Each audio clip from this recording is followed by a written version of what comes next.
एक बार महात्मा बुद्ध एक गांव में अपने शिष्यों सहित घने पेड़ की छांव के नीचे बैठे थे। आसपास के गांवों से बहुत से लोग अपनी मानसिक समस्याएं लेकर महात्मा बुद्ध के पास आया कर रहे थे। महात्मा बुद्ध उन सभी की मानसिक परेशानियों का समाधान देते। सब लोग खुशी खुशी अपनी समस्याओं का समाधान पाकर वहां से लौट रहे थे।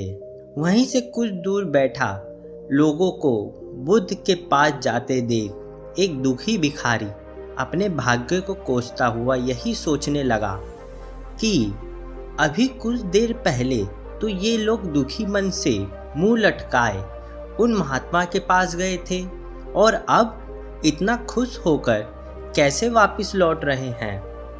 आखिर माजरा क्या है, जरा मैं भी जाकर देखूं कि वो महात्मा ऐसा कौन सा खजाना बांट रहा है इन लोगों को। वो इतने प्रसन्न हुए कि उनके चेहरे लाल हो गए। जब वो दुखी भिखारी कुछ नज़दीक गया तो उसने देखा कि ये महात्मा तो लोगों को प्रवचन दे रहे हैं, लोगों के दुख का निवारण कर रहे हैं। यह देखकर भिखारी के मन में भी तीव्र इच्छा हुई कि क्यों ना मैं भी इन महात्मा को अपना दुख बताऊं, मुझे भी अपने दुखों का समाधान अवश्य मिलेगा। बस फिर क्या था, समाधान पाने की लालसा में भिखारी महात्मा बुद्ध के सामने पहुंचा और हाथ जोड़कर प्रणाम करते हुए बोला, हे महात्मा बुद्ध, मैं भी लोगों की मदद करना चाहता हूँ। मुझे लोगों की मदद करने की बहुत इच्छा है, लेकिन मैं कैसे मदद कर सकता हूँ? मैं बहुत गरीब हूँ। मेरे पास ना तो पैसा है और ना ही कोई ऐसी चीज़ जिससे मैं किसी की मदद कर सकूँ। मैं कोशिश करने पर भी किसी की मदद नहीं कर सकता। मुझे भगवान ने इतना गरीब क्यों बनाया?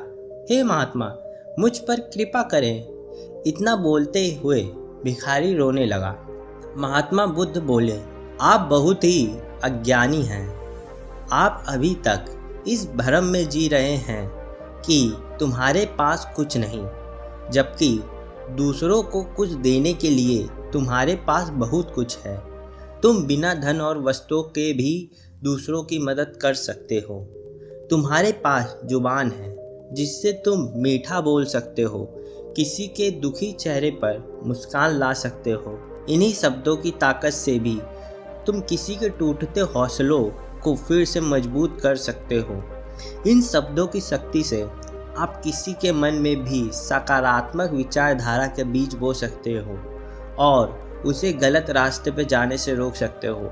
तुम्हारे दो हाथों से किसी भी कमज़ोर या लाचार व्यक्ति की सहायता कर सकते हो।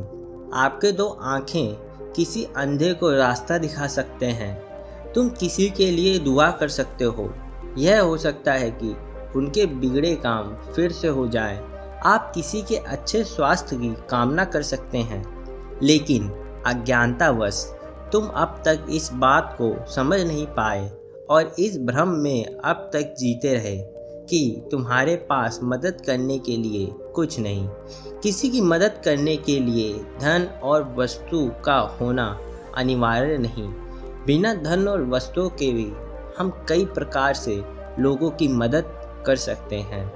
महात्मा बुद्ध के ज्ञान से भरा ये सुंदर शब्द सुनकर भिखारी के चेहरे पर मुस्कान आ गई और वह खुशी से झूमता हुआ वहां से चल गया। दोस्तों, महात्मा बुद्ध की इन बातों से बहुत कुछ सीखा गया। आजकल बहुत से लोग यह सोचकर दुखी होते हैं कि मेरे पास ये नहीं, मेरे पास वो नहीं, बल्कि जो आपके पास है उसी में आपको संतुष्ट रहना चाहिए और बिना मतलब के लोगों की मदद करें। इन्हीं सब से आपको परम सुख की प्राप्ति होगी।